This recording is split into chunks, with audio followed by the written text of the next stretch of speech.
these companies are subcontracted out by the local utility companies.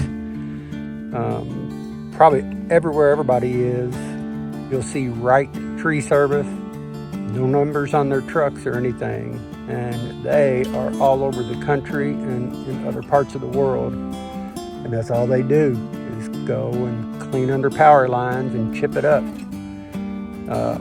And the best thing you can do is give it away and not have to pay to dump it. So keep an eye out for them. I've got wood chips probably from 4 to 5 years back, and what you see currently is what I've gotten this year, and I just work my way forward towards the newest stuff. So keep that in mind.